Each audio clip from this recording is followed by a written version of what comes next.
One thing beginner artists hear all the time when learning how to draw the head is you should study the skull to understand the structure of the face.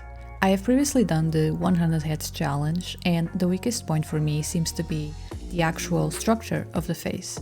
So I thought, well, time to put that advice into practice. So I drew 100 skulls in around 2 weeks. Stick around to see if it was worth it.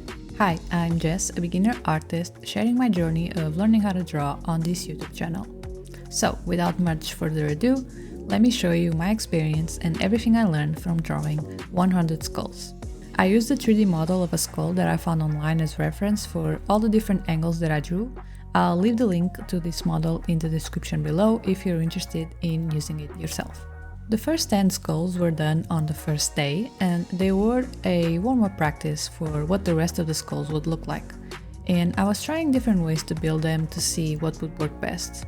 From skulls 1 to 5, I started using the box method because I thought it would be easier for me to position the different angles, and it would be easier to represent them in 3 dimensions. But this way turned out to be hard and getting me mixed results. I think this was because I don't have a good enough notion of what the proportions of the head are when using this box method, which resulted in these first few skulls looking a bit wonky. From number 5 until the end, I switched to the Loomis method, which gave me better results and a better understanding of the structure of the head. I really like these last few skulls of this first row.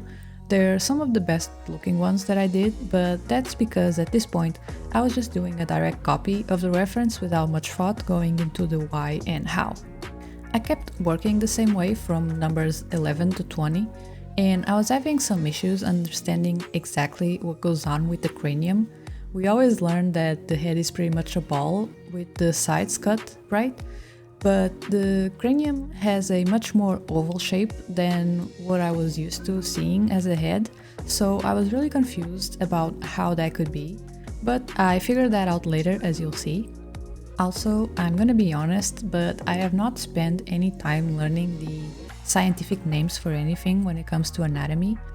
I might do that one of these days, but for now and for this challenge, I didn't see the point. It's more important to just learn how to draw the skull and what exactly affects the way a face looks like than learning all the details and little bone names. I kept going the same way for the next 20 skulls, and by this point I realized I would need to switch things up and try different methods to study the skull instead of just mindlessly copying the reference. I needed to understand the proportions and what goes where, because the whole point of this challenge is just to help me get a better understanding of the human head, not to draw perfect skulls. But for now, I kept going at it, and as you've been seeing, I was drawing lots of different and difficult angles instead of just doing the usual front, side and 3/4 views.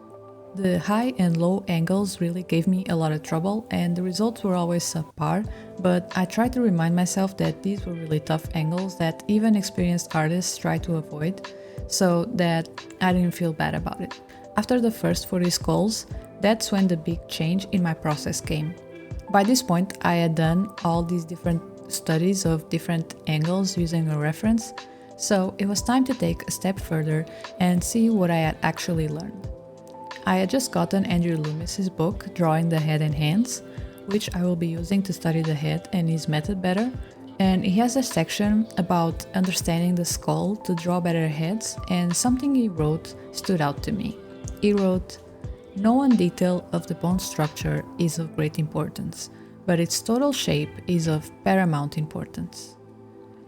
This changed how I drew the rest of the skulls in this challenge. Earlier, I was too focused on all the details of the skull I was using for reference without understanding the actual structure and proportions. So from this point on, I used this page of Loomis's book to understand what was important to know about the skull to draw better heads.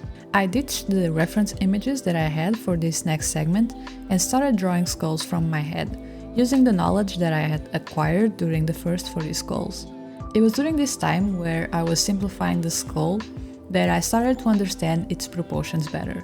I'll admit that some of these skulls don't look the best, but it was during this time of drawing them without reference and simplifying the process that I learned the most. There was a big change at number 60, Not in the process, but in my tools. I got a screenless drawing tablet to be able to use my computer for drawing instead of my tablet, mainly because my tablet is a Samsung S6 Lite, and while I think it gets the job done just fine, the screen is quite small, especially for using Krita as I'm using now, and this was a large file, so it would start getting a bit slow sometimes.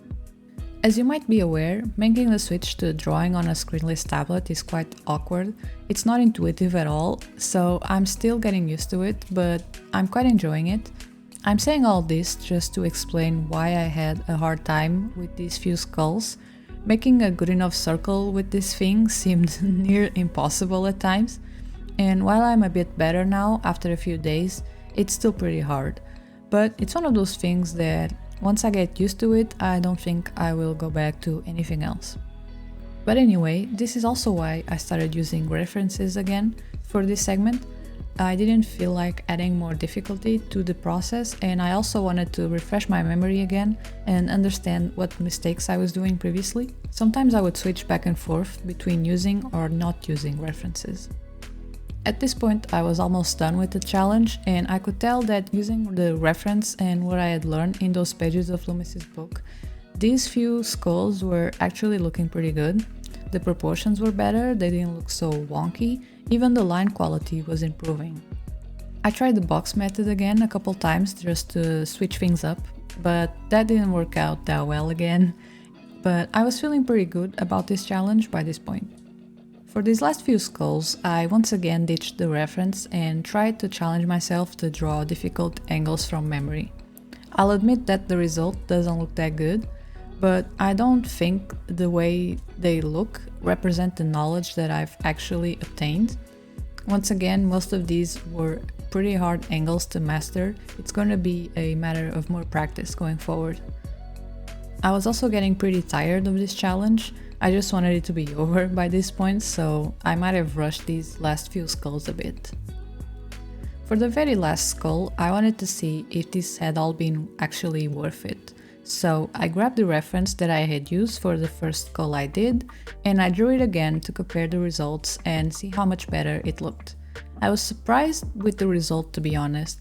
While doing the challenge, I have to say that sometimes it felt like I was not getting better at all.